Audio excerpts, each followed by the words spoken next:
زیادہ آرام سے رہنے والوں کو ہم نے بڑے بڑے بھیانک بیماریوں میں مبتلا دیکھا ہے، کہاں کہاں سے آتی ہیں پتہ ہی نہیں چلتا، اور اس کے بعد بھی تو مرنا ہی ہے۔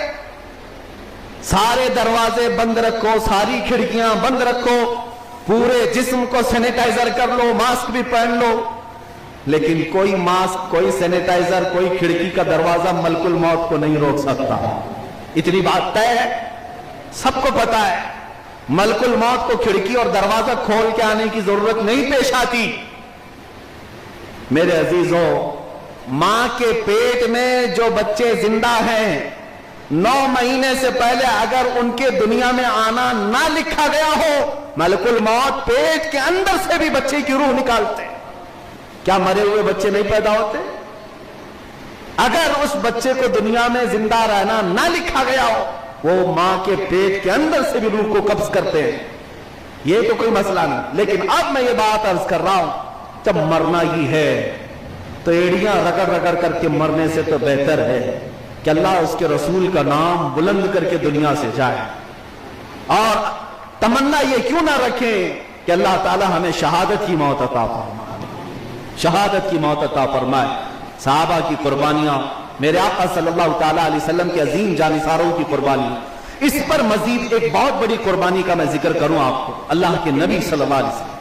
میں آپ کو ایک بات بتاتا ہوں، ہماری ٹیم جب کام کر رہی ہوتی ہے، 7-8 لوگ، ابھی میرے ساتھ ایک بڑا ہی صدمہ ہوا تھا، ہمارے ایک ساتھی اچانک انتقال کر گئے، وہ ہمارے بڑے عزیز تھے، مشیر خاص تھے، لیکن جیسے ہی ان کا انتقال ہوا اتنا صدمہ لگا کہ خالی خالی لگنے لگا۔ ایک ساتھی اگر ہم سے دور جائے تو کئی دن تک صدمہ ہوتا ہے۔ میرے عزیزو، ہمارا کون سا بڑا کام ہے، ہم کون سا بہت بڑا دین کا کام کر رہے ہیں، اور ہمارے ساتھی بھی ویسے کتنے بڑے ساتھی ہیں، نارمل ہی ہیں، اس کے باوجود میں نے محسوس کیا صدمہ لگتا ہے، غم ہوتا ہے ایک ساتھی کے جانے پر۔ کبھی آپ سوچ سکتے ہو اس رسول پاک صلی اللہ علیہ وسلم کے صبر کا کتنا بڑا امتحان ہوگا جب احد کے میدان میں میرے آقا کھڑے ہوں، ان کے عزیز ترین چچا امیر حمزہ کا سینہ چیرا جا رہا ہو، پھاڑ کر کے کلیجہ نکالا جا رہا ہو، اور پھر حضور کے سامنے ہی کچا کلیجہ چبایا جا رہا ہو، ہم اپنے ایک ساتھی کی موت برداشت نہیں کر پاتے، غم ہلکا نہیں ہوتا۔ مہینے گزر گئے، آج نبی پاک نے اپنے عزیز چچا، وہ کون سے چچا جو ہمیشہ ڈھال بن کر رہتے تھے حضور کے ساتھ، کسی کی مجال نہیں تھی امیر حمزہ اگر کھڑے ہو تو حضور کی طرف کوئی آنکھ اٹھا کر دیکھے، پہلوان تھے، جانتے زندگی بھر میرے آقا کو اس کا دکھ تھا، امیر حمزہ کو جس طرح قتل کیا گیا۔ 17 غزوات میں میرے آقا نے اپنے ساتھیوں کو جاتے ہوئے دیکھا ہے، 17 غزوات میں کیسی کیسی جانیں گئی ہیں جانتے ہو؟ اس میں میرے آقا کی کتنی بڑی قربانی، جمے رہنا، ڈٹے رہنا، ان سب جانوں کے جانے کے بعد حضور اکرم صلی اللہ علیہ وسلم بدر کے میدان میں گئے۔ اگرچہ بدر میں اسلام کو فتح ہوئی، لیکن جانتے ہیں حضور کے گھر کا حال کیا تھا؟ حضور کی اپنی بیٹی حضرت رقیہ دم توڑ رہی تھی، بیمار تھی، میرے آقا مدینے میں نہیں تھے، اپنی عزیز بیٹی بدر کے میدان میں میرے آقا مصروف ہیں، اس وقت بیٹی کا انتقال ہوا، حضور جنازے میں نہیں آ سکے۔ حضرت عثمان غنی نے خود اپنے ہاتھوں سے دفن کیا حضرت رقیہ کو۔ حضور پاک صلی اللہ تعالی علیہ وسلم کے 3 بیٹے ہوئے، تینوں کو حضور نے بچپن میں اپنے ہاتھوں سے دفن کیا۔ بڑی بیٹی سیدہ زینب جن کا نکاح بھی حضور نے کیا، نکاح کے بعد ان کے گھر بیٹی بھی ہوئی، حضور اپنی نواسی کو بڑا کھلایا کرتے تھے۔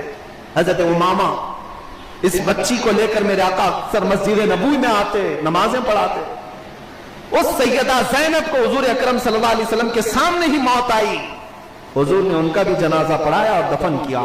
تیسری بیٹی حضرت ام کلثوم حضور کے سامنے ہی دم توڑ گئی، وفات پا گئی۔ گھر کا حال تو یہ ہے کہ 3 بیٹے اپنے سامنے گئے، 3 بیٹیاں اپنے سامنے گئی ہیں، بیٹے تو بچپن میں، بیٹیاں جوانی میں، سب کو دفن کیا میرے آقا نے۔ وہ کتنا مضبوط کندھا تھا، وہ کتنا مضبوط کندھا تھا جب اپنے چچا امیر حمزہ کو اٹھایا۔ اتنا ہی نہیں، احد کے میدان میں جو واقعات پیش آئے، اللہ اکبر، تاریخ بہت طویل ہے، بہت طویل ہے۔ میں نے جتنا احد کے میدان کے بارے میں پڑھا ہے، باقی 17 غزوات کے بارے میں اتنے شہادتیں اور اتنی المناک واقعات نہیں ملتے۔ ایک صحابی عبداللہ بن جہش، میرے آقا صلی اللہ تعالیٰ علیہ وسلم کے بڑے خاص صحابی تھے، رفیق تھے، حضور کے لیے سب قربان کرتے تھے۔ احد کے میدان میں جانتے ان کے ساتھ کیا ہوا؟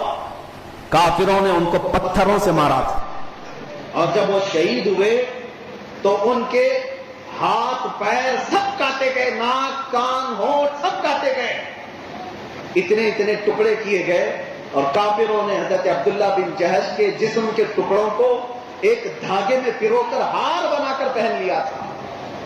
یہ بھی رسول اللہ نے اپنے آنکھوں سے دیکھا۔ تصور کرو ہے میرے عزیزو، تمہارا اگر کوئی ساتھی تمہارے سامنے جس کے ساتھ تم روز بیٹھ کر کے مشورے کرتے ہو، ایسے ساتھی کے جانے کا کتنا غم ہوتا ہے جانتے ہو؟ جنازہ اٹھانا مشکل ہو جاتا ہے جب ایک ساتھی چھوڑ جاتا ہے۔ نبی پاک نے یہ سارے المناک واقعات دیکھے۔ سعد ابن ربی احد کے میدان میں، میرے آقا ان کو اکثر پوچھتے تھے، کہاں ہے سعد؟ تھوڑی تھوڑی دیر پر حضور پوچھتے تھے۔ احد کے میدان میں جب سب شہادت پا رہے تھے، میرے آقا نے پوچھا سعد ابن ربی کو دیکھ لو زندہ ہے یا وہ بھی چلا گیا؟ صحابہ ڈھونڈنے کے لیے آئے، پکار رہے تھے سعد ابن ربی ہے کہیں میدان میں؟ لاشوں کے نیچے سے آواز آ رہی تھی، ہاں میں زندہ ہوں۔ کئی لاشیں ہٹائی گئی تو سعد ابن ربی زندہ ملے، لیکن اس حالت میں کہ جسم پر 12 نیزے لگے ہوئے تھے، پیٹ پھٹا ہوا، پیٹ پھٹا ہوا ہے، پیٹ کی چیزیں باہر، لیکن سانس چل رہی ہے ابھی۔ 2 صحابہ آئے، دیکھے 12 نیزے لگے، پیٹ پھٹ گیا ہے۔ انہوں نے پھر بھی پوچھا کیا ہوا؟ صحابہ نے کہا اللہ کے رسول نے تجھے پوچھا۔ وہیں سے کہنے لگے میں کامیاب ہوا رب کعبہ کی قسم، اے میرے ساتھیو جاؤ اللہ کے نبی کو میرا سلام کہہ دینا، میں وہاں تک نہیں پہنچ پاؤں گا، بلغ منی نبینا السلام، میرا سلام کہہ دو۔ لیکن جاتے جاتے اس صحابی نے یہ بھی کہا یاد رکھو اے میرے ساتھیو، تم اگر زندہ رہے اور تمہاری زندگی میں اگر کوئی حضور تک پہنچ گیا اس کا ہاتھ، تو قیامت کے دن تم نہیں معاف کیے جاؤ، انتقال کر دو۔ نبی پاک صلی اللہ علیہ وسلم نے ان صحابہ کا بھی جنازہ اٹھایا۔ انس بن نزیر ایک صحابی ہیں جن کے جسم کے ساتھ ایسا ہو گیا تھا کہ سوائے ان کی شہادت کی انگلی کے کچھ بھی نہیں ملا، کچھ نہیں ملا، مزل دیا گیا تھا گھوڑوں کے ٹاپ سے، صرف ان کی ایک انگلی ملی جس سے ان کی بہن نے پہچانا کہ یہ میرا بھائی انس بن نزیر ہے، باقی پہچان کے لیے کوئی چیز نہیں تھی۔ ہے میرے عزیزو، کیا یہ سارے جو منظر میں بتا رہا ہوں برداشت کے قابل ہے؟ سہ سکو گے آج؟ جسم پھٹا ہوا ہو، سر پھٹا ہوا ہو، کلیجے نکلے ہوئے ہو، کون دیکھ سکتا ہے آج؟ لیکن ان سارے المناک واقعات کو میرے مصطفیٰ نے دیکھا، اسی امت کے لیے دیکھا، اس پیغام کو ہم تک پہنچانے کے لیے ہزاروں قربانیاں ہیں۔ اگر تم یہ سمجھتے ہو کہ گوشت مچھلی انڈے کھا کر کے اسلام پھیلا ہے تو خام خیالی میں ہو۔ یہ شہادت گہے الفت میں ہے، قدم رکھنا لوگ آسان سمجھتے ہیں مسلمان ہونا۔ تو ناظرین کرام، مفتی سلمان اظہری صاحب کی اس بیان کو سن کر کے آپ کو کیسا لگا؟ اپنی رائے کو کمنٹ میں ضرور بتائیں اور ویڈیو کو زیادہ شیئر کریں۔ السلام علیکم ورحمۃ اللہ وبرکاتہ۔